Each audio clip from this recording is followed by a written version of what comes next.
Welcome back to my channel.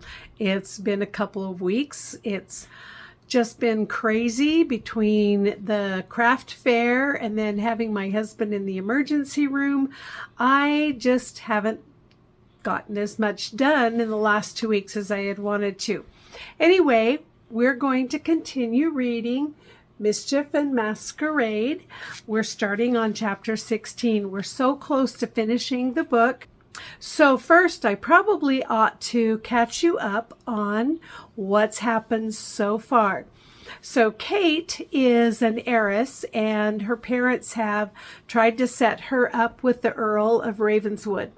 Well, she decided that she was going to switch places with her best friend because she just couldn't handle that pressure. Well, now her best friend is actually falling in love with the Earl, and Kate is falling in love with Oliver, who is the Earl's personal assistant, and Kate is pretending to be Emily's personal assistant. So they're getting ready for the masquerade ball that her parents have arranged, and let's see where this takes us. Chapter 16. As Kate adjusted her lacy mask over her face, her stomach tightened. Would it be easier to tell Oliver about her deception if he couldn't see her face? Her heart hammered so hard she thought it might burst out of her chest. Emily raced to the door at the first knock. Her red silk dress swung wildly across her hips and swished past her knees. For all Kate's efforts to get Emily to observe some decorum, she could not teach her patience. Kate took a deep breath. Oh well, this would be all over tonight, since she was determined to reveal her identity. Emily flung the door open. The Earl stood outside in a black tuxedo with the Ravenswood crest embroidered on the lapel. He held out his hand to Emily. "Shall we go?" Emily squealed with pleasure. "I feel like a princess in a fairy tale."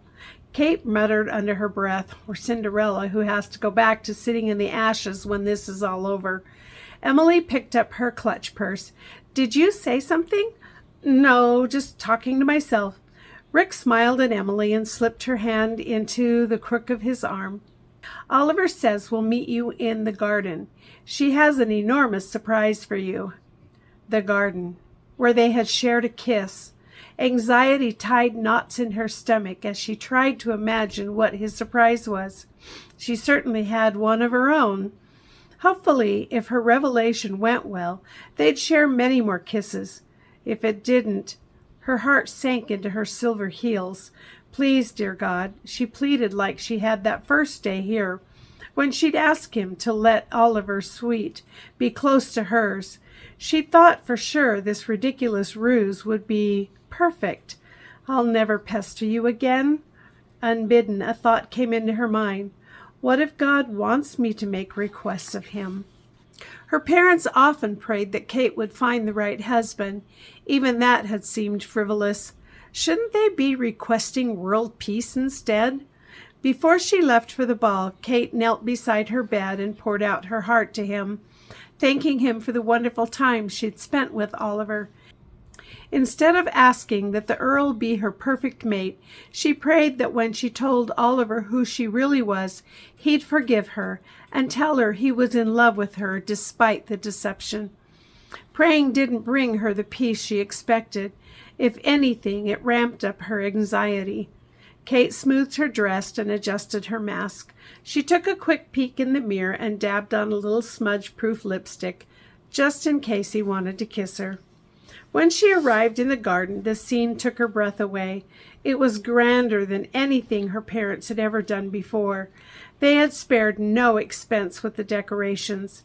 Fairy lights wrapped around every tree, and garden lights hung between the leafy branches. White luminarias marked the path to the gazebo, where an orchestra played a waltz. Couples in gowns and masks twirled on the wooden floor, set up in the center of the garden. In this quaint little inn, a ball seemed out of place. It should have been a hoedown. How did her parents manage such elegance in this small space? Oliver stood by the bench where they shared a kiss. When he spotted her in the mint green gown, a smile lit his face. Emily and Rick stood close by. Their masks didn't hide the happiness in their eyes as she approached them. While they all looked like they were having the time of their lives, Kate's anxiety continued to build until she thought she'd explode. This was it, the moment of her great revelation. Oliver would either laugh at her deception or walk out of her life forever. He held out his hand. She took it, and he brought her fingers to his lips. "You look as stunning as you did the night I gave you a black eye." Kate let a nervous chuckle escape as those electrifying tingles raced up her arm and straight into her stomach. "And you are equally dashing." "Almost as dashing as the Earl?" His gaze flicked to Rick and back to her. Why would he say that? "More so." She followed his glance to where Emily and Rick stood hand in hand. Kate was happy for the pair who'd obviously fallen in love. What would her parents say when they found out Kate had fallen for the Earl's aid? Her eyes shot back to Oliver's. From the moment she saw him, her attraction to him was undeniable. The orchestra began a waltz. "Will you dance with me?" She took his hand and he led her onto the wooden floor. The weight of his arm around her waist and the light scent of his cologne were making her delightfully dizzy. He was all she wanted, and now she might lose him forever. After the music ended, Oliver didn't release his grip on her, and the warmth of his skin penetrated her glove. "Let's go somewhere where we can talk in private." He nodded at the Earl, who simply smiled back at him. He held out his arm for her, and she slipped her hand into the crook of his elbow. They wound their way around the garden until they were behind the gazebo. Oliver leaned against the wooden fence, removed his gloves, and took both her hands in his. "I have a confession to make." "Wait, what? Wasn't she the one who was supposed to be revealing her true identity? What did he have to tell her that appeared so earth-shattering?" She paused, waiting for him to continue, her heart hammering in her chest. "Catherine Wellington." Her name, whispered on his lips, sent warning bells ringing through her brain. She jumped in before he could continue. "I have to tell you something first." Oliver took her other hand in his. "When I first learned of your family's desires to find a suitable match for you—" "You mean for Kate?" she interrupted. "Yes, for Kate." Why did Emily posing as Kate have anything to do with him? "But I know who you are, Catherine Wellington." Kate jerked her hands from his. Her eyes flew wide and she backed away. "How?" "Because your friend Emily told my brother." "Wait, what? Your brother?" Before Oliver could answer the question, Kate continued, "She was sworn to secrecy." How could her best friend betray her like that? Oliver laughed out loud. "You really thought Emily could keep a secret? You have more faith in your best friend than you should have." Kate balled her fists. "How long have you known?" "It actually didn't take long for me to figure it out." He took a step closer to her. "When?" Kate stepped back. Again, Oliver chuckled. "When Emily called the Earl your Highness, you would have known better." Oliver held out his hand.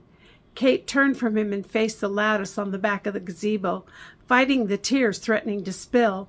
He placed his hand on her shoulder. "Please don't be angry."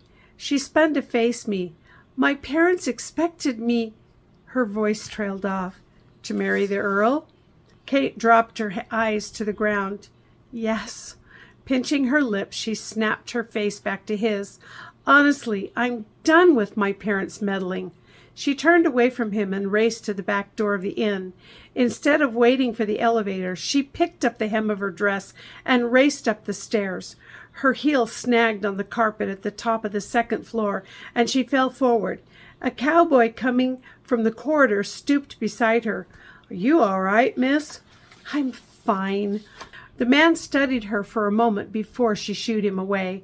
She sat on the top step for a moment before peeling off her shoes and flinging them both into the lobby below, before hurrying the rest of the way up the stairs to her suite. Chapter 17.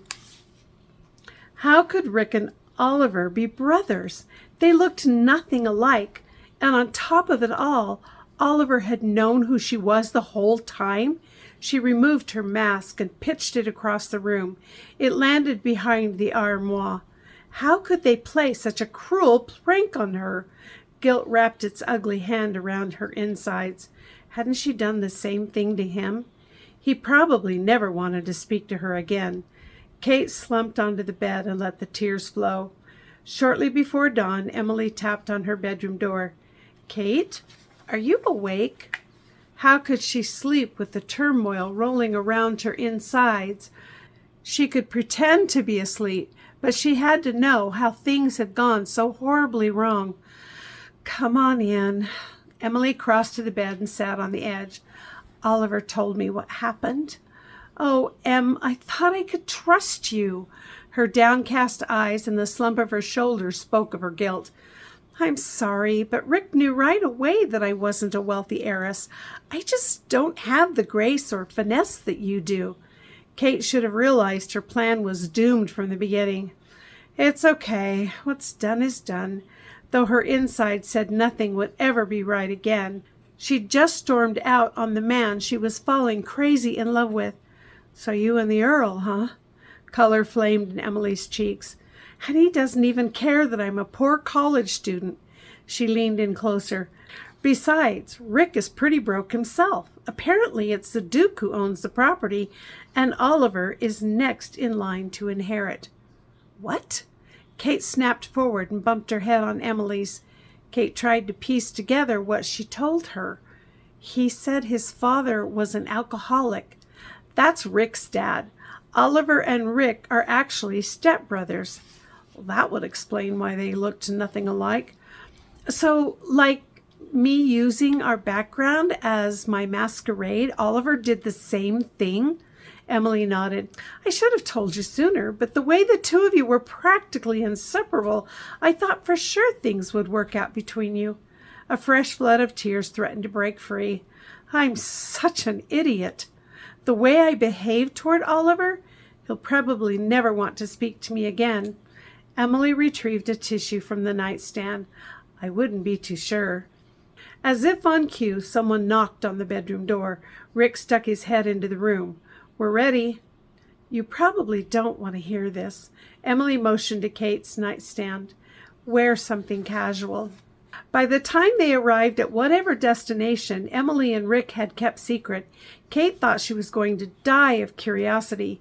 They hadn't said a word the entire trip, leaving her to guess what they had planned. Certain that they were taking her to wherever Oliver was, she leaned over the front seat. "Why would he want to see me after the way I behaved?" Rick picked up Emily's hand and kissed it. "Because men in love are incredibly forgiving." In love? Was he implying that Oliver was in love with her? Kate took a deep breath and leaned back. "Just wait until we get there." She always loved surprises, but this one was making her antsy and jittery. They pulled into the parking lot at the lake. By now her insides were a churning mess of anticipation. During the short drive, Kate had composed more than a dozen different apologies, each one falling short of what she hoped would garner his forgiveness. When they climbed out of the car, Kate scanned the boat dock, searching for Oliver. The man she prayed would sweep her into his arms and smother her with kisses. The man who'd rented their rowboat when they were here nearly a week earlier waited for them beside a trolling boat. Rick shook the man's hand. "I think you can take it from here." The silly notion crossed her mind. What if Oliver paid the man to leave her on the island as a punishment for the way she'd walked out on him? Kate shook her head. It couldn't be that. Could it? The man handed her a life vest before helping her into the boat. She didn't dare ask him any questions. Just wait and see, she told herself for the 100th time. The boatman revved the engine, and they headed across the lake. They stopped at the island, and Kate strained to see if she could spot Oliver. The man pulled the boat onto the docks and gestured for her to disembark. "There you go." She was right. This was her punishment. Would Emily come to her rescue when she realized that Oliver had gone? Kate undid the clips on her life vest. You better hang on to that. You never know. The man left the sentence unfinished. Did he expect her to swim back? He shoved off and set the boat in motion away from the island. As the motor grew quieter, the silence on the island deepened. Did she dare call out to Oliver? Oliver stepped out from behind the tree. Is that my Cinderella? Dangling from his fingers were the heels she'd flung down the stairs the night before. Her heart leapt into her throat, cutting off anything she could say. I believe you dropped your slippers. He knelt beside the rocks they'd previously attempted their picnic on and patted a spot for her to sit. Giddy with happiness, Kate sat. You're not really going to see if they fit, are you? I won't know if you're the real princess I'm supposed to marry unless I try them on you. He took her foot, slid off her water moccasins, and slipped the silver sandal over her foot. Would you look at that? Does that make you my Prince Charming? He shook his head. Don't be silly, but I can be your charming Duke. Oliver sat beside her and pulled her onto his lap. Duke? Kate raised her eyebrows. But I thought a duke outranks an earl, just so you know. Then he placed his hand on the small of her back. Yes, ma'am, and I'm next in line to inherit Ravenswood. He paused. Is it too soon to propose? Probably. Kate flung her arms around the Duke's neck and kissed him until the butterflies finally settled in her stomach. Is it too soon to give you an answer? All right, so we just have the epilogue, and I'm going to go ahead and read it. I knew it would all work out. Kate's father kissed her cheek. It was the only way we could get you to consider someone like the Duke's son. Kate rolled her eyes. So you've said 1,000,000 times now. If her dad and Oliver's father hadn't contrived this whole thing, she wouldn't be getting married today to the man she'd said yes to nearly 6 weeks ago. Her mother hadn't been happy about it at all. Not because she wasn't delighted her daughter had finally found a husband, but because she hadn't been able to plan the extravagant wedding she'd always dreamed of for her only daughter. Fortunately, the Duke of Ravenswood had insisted the wedding was to be held at his estate, so all the decor and finery only needed her mother's approval. As for Kate, she would have been happy to elope to that quaint little chapel in Miracle, Texas. Dad took her veil and brought it over her face. All right, my beautiful daughter, I believe you have a groom waiting for you. Those butterflies that had been ever present in her stomach ramped up their fluttering. Dad opened the doors to the chapel, and the orchestra music began. The vocalists sang this song, especially written for them. At last, our secrets are behind us. These masks brought us closer. Our eyes couldn't see through the disguise, and now we stand together, 2 hearts beating as one. Oh, love, we found our way, despite the mischief, through all the twists and turns. Hand in hand, we face the stormy skies, 2 hearts beating in love's sweet masquerade. So I hope that you enjoyed this story. I do have, as I have in all of the back of each of the stories, is a meanwhile back at the end.